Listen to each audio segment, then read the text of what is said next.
Hey yo, what's going on, guys? Welcome back, Hibou 3 HD reactions. All right, so I literally just woke up and I'm going through the comments of One Piece. I know there's gonna be some people mad. One Piece wasn't that perfect this week, and I made a few mistakes. You know what I mean? It happens. Uh, but the one that most of you guys are most heartbroken about, I thought it was gonna be about me eating, but no. I mean, yeah, the last half hour of the video was fucking muted, and I didn't even notice. And I was telling myself, yo, I was kicking myself, telling myself, yo, after every episode, yo, check the volume, check the volume, check the volume. But sometimes I get so sucked in, I just don't, and shit like this happens. Fucking sucks. But yeah. Regardless, we're here to talk about Senor, right? You guys want to know what I thought about him, bro? This shit was This backstory was heartbreaking. I thought Baby Five was pretty bad, which it still is. It's pretty fucking bad, but you have to put Baby Five and Senyoru up there with the worst backstories of the executives. Even though we didn't really get backstories on all the executives, which was quite a shame. I'll say, some of them when they got defeated, they didn't really delve into them at all, like Gladius and Lao G. Like it would have been nice to see Lao G's backstory. What do you call it? Gladius, I guess I didn't really care too much about, but you never know. You think you don't care too much about a character, and then Oda throws a backstory at you, right? And then boom, it's like shit. But even Dillinger, I had a lot of questions about Dillinger, because he was giving me a lot of reminiscence of the like fighting bulls. Like he had the horns, like teeth. He had the same red eyes. Like I was wondering what type, what exact species he is, because I know he's a fish man, obviously. But it would have been nice to see that. But yeah. Anyways, back to Senyoru. Fuck, man. Russian. It's always a girl, bro. It's always a girl. Ugh. I gotta say though, as much as I feel bad for him, he is at fault for some of it. Like he did choose the life of a gangster over his family. You know, it's true. You can't really blame him though, because obviously being a gangster, running with Doflamingo's crew is really, really it's in his blood. Just being a gangster in general is in his blood. You can tell when he probably had a really rough childhood. Doflamingo saved him from some crazy shit, like probably from the slums, and he just grew up around him, and he didn't really know anything else. So when he found somebody he truly fell in love with, even had a kid, it wasn't it wasn't his first thought to be like, yo, I should leave this life and then only focus on my family, which is what he should have done, to be honest.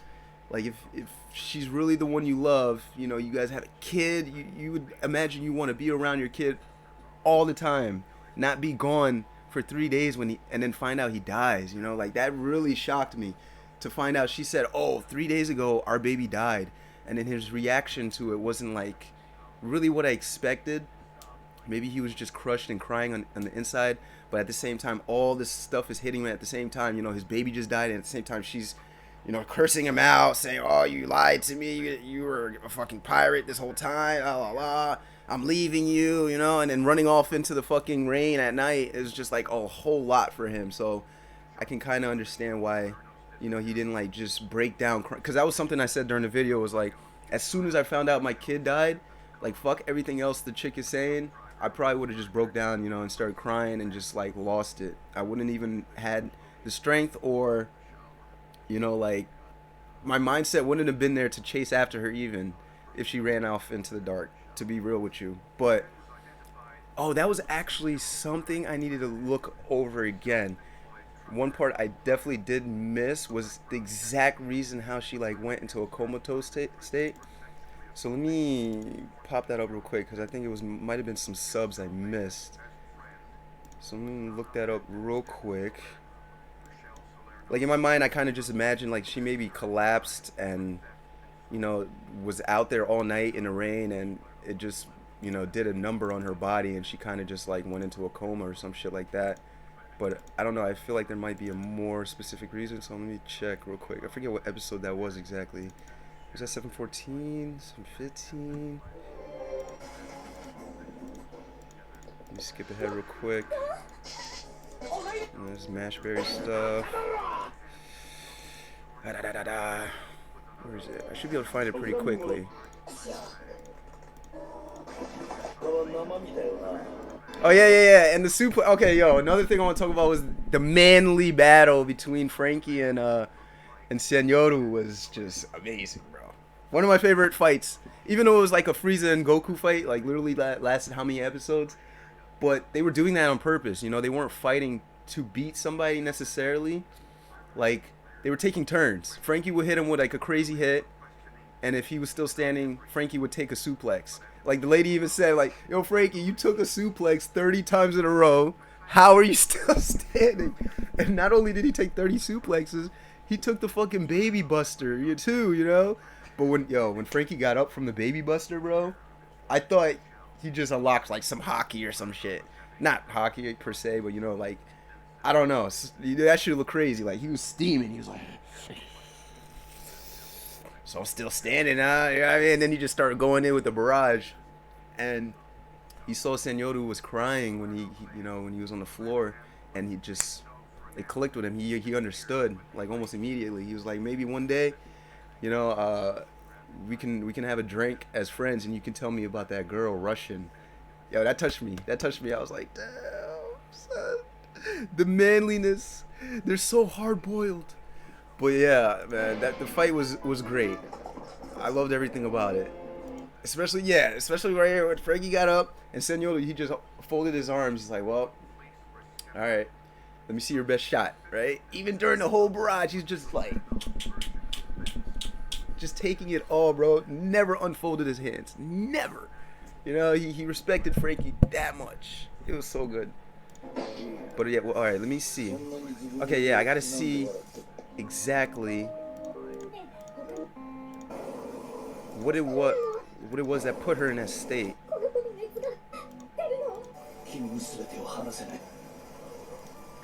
Okay, she runs off. Let me put the volume down so I don't get fucking striked. Yeah, like he says the reason, you know, he never told her just because, you know, she said she hated pirates, but like, you know, I mean, come on, man. That's delaying the inevitable. Like, of course she's gonna find out someday. I don't know. I guess he just thought that maybe her love would be enough to overlook his career. But like I was saying, like he should have left that life for her. All right, because of the rain, there was a mudslide right above your. Oh, she got caught up in a mudslide. Damn. I mean, it was kind of stupid on her part too, though. Like, you know, like who does that? You know, I can understand her emotional state with the baby being gone. She blames it all on Senyoru. But who does that? Who just runs out, you know, in a rainstorm, wearing nothing? I don't know. Ugh. Okay, but all right, let's talk about the whole him dressing up as a baby.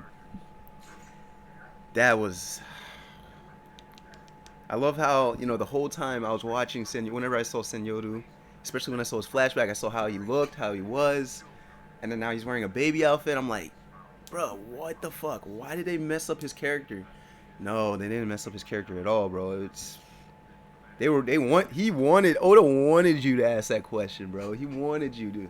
He fucking reeled niggas in, especially me with that, and then just dropped the bomb on him. You know, what I mean? He's like, yo, the only way she smiles now is when she sees me wearing our baby's outfit. That's so heavy, bro. So heavy. It got to the point where he just didn't give a fuck about anything but making her smile once a day. And that's all it was about. So, like I was saying, I imagine she's still alive now to this day, right? She's still in the hospital, so he still goes and visits her and stuff. Hoping for that one day maybe she'll wake up, which is possible. I mean, she is somewhat there. You know, if she was able to recognize and, you know, react to him wearing the baby stuff. So, something is there. But I completely understand him now. You know, I completely get it now. You know, just to save the memory of the baby as well as, you know, make Russian feel some sort of comfort. He was willing to do anything for that. So, it's heartbreaking. It's crushing shit, son. I was definitely about to shed a few tears, bro. Especially when I heard about the baby. I thought what I was waiting for was his reaction. Like, if he started breaking down, I was definitely gonna tear up. That's what I was waiting for. I was like, this is gonna be bad, man. You know, showing up after 3 days, and then your wife is telling you, oh, the last 3 days you were gone, your baby died. You know, I couldn't imagine something like that. Couldn't. That's why I kind of, sort of, I blame him a little bit. A little bit. I have to blame him a little bit. You know, the husband, the father's never supposed to be away for that long. I mean, I know, husbands and stuff, they leave, for work for like several weeks sometimes, but, in this day in technology, it's like, you have a phone, you can at least talk to your family and make sure they're all good. But if you know you're actively going to be gone for 3 days, then maybe you're in a career that you shouldn't be anymore, to so that you can hold down your family, bro. Even after 3 days, he never used the snail to call. I don't know. It just, it was fucked up. It was fucked up. But this storyline definitely makes Senor my favorite executive, easily, easily. I, yeah, the other well, Lao G, he's pretty close. If he had a really good backstory added to him, he might have been my favorite. But right now it's Senor because of his fight with Frankie, how it was done, the result, just amazing stuff, bro. Amazing. So yeah, I wanted to just do this quick video so you guys can know basically what my thoughts and how I felt like during the scene since it got muted. Ugh, that's the worst thing about doing reaction videos. It's like you get one chance, bro. If the video gets fucked, there goes your reaction, Ugh, I hate that. But I definitely take full responsibility. That was my fault. I should have been checking that shit. Even somebody made a really valid point, was like, when I was like flapping my comforters around, I might have hit the mic, and that's what turned the sound off. I don't know. It would have to be something down here, like the cord got loose or some shit. It's definitely happened before, but I definitely need to work on that. So yeah, I'm sorry about that again, you guys. Also, my bad. I was eating in the beginning of the video. In case that bothered you, I saw one guy who was pretty pissed about that, but I can't help it. I literally had just woken up when I started One Piece. I had only like 5 hours maximum to get all these videos out because I had other things I had to do in the day. So what? You want me to not eat? You know what I'm saying? I didn't think it would be that big of a deal if I ate breakfast in One Piece because it was only gonna be like 2 minutes. I was gonna be done. So I hope you guys aren't mad at me about that. But yeah, there's my impressions on my boy Senyoru, yo. Gone but will never be forgotten. So yeah, thanks for listening to me real quick. I'm gonna put the link for this video in the newest One Piece description, so people who are really want to know what I thought about that, they'll have that right there, and they could just click on it and then listen to me here. But yeah, I'll catch you guys in the next video. Peace.